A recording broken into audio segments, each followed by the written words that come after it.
Hi there, Chris here. So I got this all back together and working, and Jack Fox asked if I could do a video on how to repin a lock, and I do a lot of them. So I thought, yeah, I could probably do a pretty good one. So I learned a lot. I've done a lot of them, but I learned a lot when I don't know if I can do this. I might have to take this off. When I did all these medicos, 1, 2, 3, 4, 5, 6, 7, 8 different medicos, and pinned them all the same. Now, they're very difficult because there's about, I think, 4 different pins, bevels and all that kind of thing for each size. And then you have all the sizes. So I did learn a lot doing that for Suki's displays, her Medico displays. But these are pretty, these are pretty common. You might want to come in here and put a 6-pin in here. So the way I start is I have a little screwdriver, and we'll get that out. And everybody comes out. Oh, one of the tricks is keep this in so you can get your damn key out, because the keys can be sticky. That means you gotta lock it back up. Always make sure your screw is not in there when you lock it back up, because sometimes it could get cockeyed, fall out, and brick a lock. So I just showed how to quick fix this with tape. Grind off the top on a bricked core, and then you're ready to go again. You can either use tape or you can use JB Weld. I've done both. So you want to come in here. Actually, you want to take the back off. And on the backs, the little clip, I just use a screwdriver like Cherokee. She knows, she's a locksmith. And I just push it into there and then pivot this out. So boom, we're out. Then I come in. Always use a shim. Grab a shim. So we'll just pretend we're repinning this whole thing. And push this all the way through. Try not to drop your pins. Let's see, I've pinned this to 6. So we're just going to dump that all out as if we're repinning something. Dump it all out. Come on. There's always somebody who wants to stick, but you just go in there and smack it and then grab it. So if you have all your pins, or you have a pinning kit and you want to change the bitting on it, this is an American lock one. This has all the pins and some springs and some nuts and screws and all that. So I do want to show you what to be careful about. Let's see, I think it's this one. So first off, let's find our key pins. So these holders, this little huck holder, it's good. Another thing I do, you don't have to do this so much with Americans, but cheaper locks, if you have 2 keys on here and you have poor tolerances, that extra key will drag this down and make it appear that the key pin is flush, but it's not. So I just use 1 key. So I'm going to go in here and I'm going to show you something. Was it here? No, I think it was the second one. Now let's look at this. You see this? On a quick set or a Defiant or something, that'd work. But it won't work on this because these tolerances are pretty damn good. It's close. What you want it to look like is, let's see, is the red one first? No, that's even too tall. We'll find the right one. Let's see, maybe it's this guy. Got some muck on it.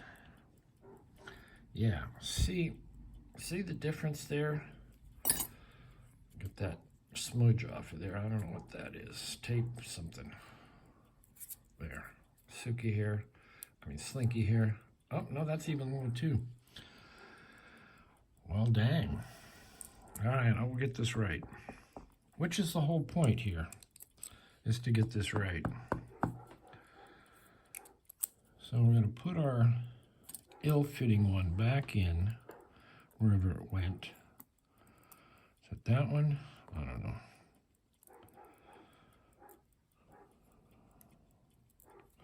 All right, see how that sits nice and flush, and you can take your fingernail and go across there, and it just slides right across. If we have, where was it? Is it this one? If we have one that doesn't quite fit, you see there? Now, if I take my fingernail across there, boy, it catches. That's not going to work. So what we need to do, if you have a color-coded kit, and you can buy these individually too, they're just the little bags, it's a lot cheaper. So this green one doesn't fit, so I think we have to go to the next size, a red one. And I see one laying on the table here, so let us get this out. Boom. And put that off to the side somewhere. Put it back in your kit, actually. And then grab, I think this is the correct one. Nope. I should have really memorized these, but I didn't. I'm going to look at it. It's going to be a shorty. And I think it's going to be this one. I hope. Yeah, see now how that we're both flush and our key's in there tight. If your key's a little moved a little bit, So make sure your key's in there good. So we're going to continue pinning this up. I think that's possibly there. So you get them all so they're all flush. I guess this is going to be a long video, but that's okay. It does take a while to do this. I'm going to put this green one in here. Way too big. Too small. And you can also take a key gauge and read these. I don't know if this says... Does this say what size these are? Let's see. Yes. This says what sizes. So that would correspond to your guys. So you could take a key gauge and read them. I generally don't because I'm usually better at throwing them in here.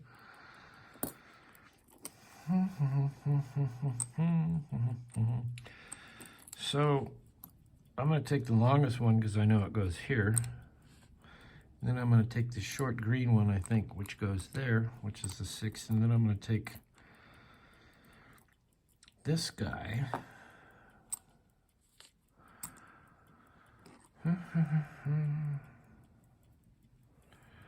Get that guy out of there.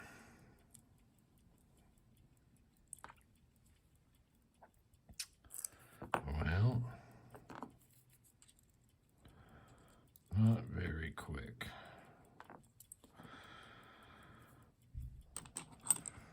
I think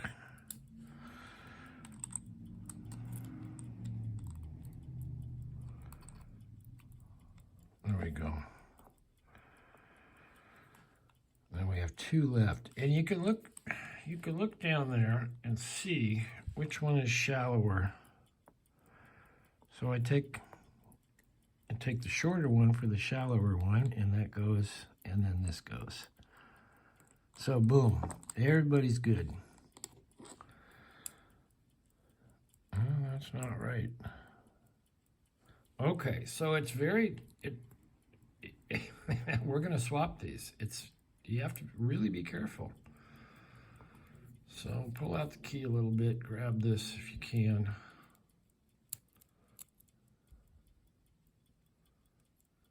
Pull out the key till you can, grab it, and we're going to swap that with number 1.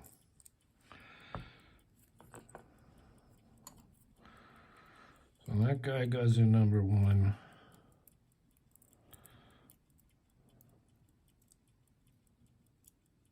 Boom. And anybody could do this. It's just a matter of practicing. So once we get everybody nice and flush, see how everybody's nice and flush? You got that part. Now, this is just pinned up to 6, and we're going to take everybody out. And our springs aren't really going to come out because they're kind of stuck to the tape, but that's fine. So always remember to either mark or make a note of where your front is. I always use the cutout. I always put that in the front. Now, repinning. I think Murloc showed this a long time ago. You go in 3 from the back, and you grab one. This is going to be a spool. So you put the spool in there, you see that? And then I pinch with the follower, and I push down, and I pull forward. Drop the spring in again, grab another driver, get it started, push with the follower, pinch it. And these are easy because they set in there a little bit. This driver is nothing. It's really just a spacer, but I'm using it for the 6th pin. So we got the rear of this pinned up. Now, let's go to the front. So remember we went in 3 and this is pinned to 6, so you go in 3. Don't go any further or you lose your other one. And then grab something. I'm going to grab this serrated one. And I'm just going to start it, pinch it with this, push it down, move it forward. Drop another spring in. Grab my driver, put it in there correctly.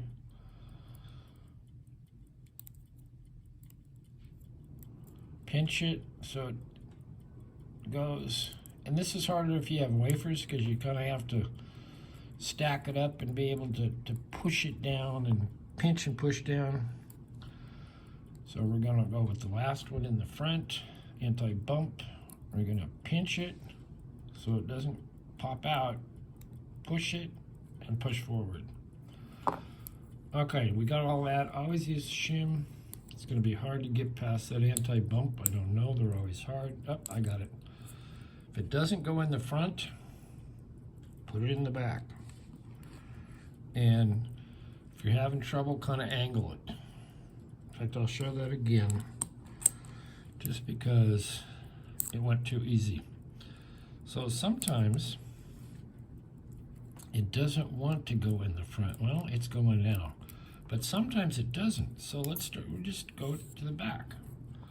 Make sure your shim is nice and not beat up on, not chewed up on the end. And if you have trouble getting through, sometimes it's easier to angle it a little bit. I've seen Bosnia and Bill cut a little V in here to pick it up slowly. That works. I've done that. Okay, shim in, boom, boom, boom, slide everybody home, test it, boom, boom, boom. Tiny little hitch, but not a problem. It works. Hold the plug, pull your key out, take this guy, put him on the back, and I put the smooth side out, which I think is the other side. And I just take my little Phillips and I grab it with one of the little grooves in the Phillips and push it down. And push it down till it clicks. Test it, boom, boom, boom, boom. Does have a little hitch. That's all right. Doesn't mean it's wrong as long as it works. You have to remember that the tolerances, you know, this is a US set lock. They make thousands of these at a time and cut thousands of these keys. And one of these cuts might be just a little high or a little low, but it still works. It's pretty smooth. All right, so you come in here and one of the things you can do to get your key out to put the plate on the bottom is throw a screwdriver in there, put this down, put in the nut. Do not do anything else. Put in the nut, test it, test it, test it. This is so you don't end up breaking a lock. Okay, it works. I'm going to test it again. It works. Okay. Holding the nut, putting this in. Now, with American locks, you have to be very careful because sometimes they just come pre-stripped because they use impact drivers on them and they're not good. So I go slow. This seems to be working fine. If you get a stripped screw, you can always get another one at the hardware store. Take apart one that works and match it at the hardware store. So there you go. That would be, it's a long video, but hopefully that kind of shows how to take it apart, put it back together, what to watch out for. All right. Anyway, thanks, Jack, for the suggestion. Hit the like, leave a comment, subscribe if you like, ask a question. We will see you next time.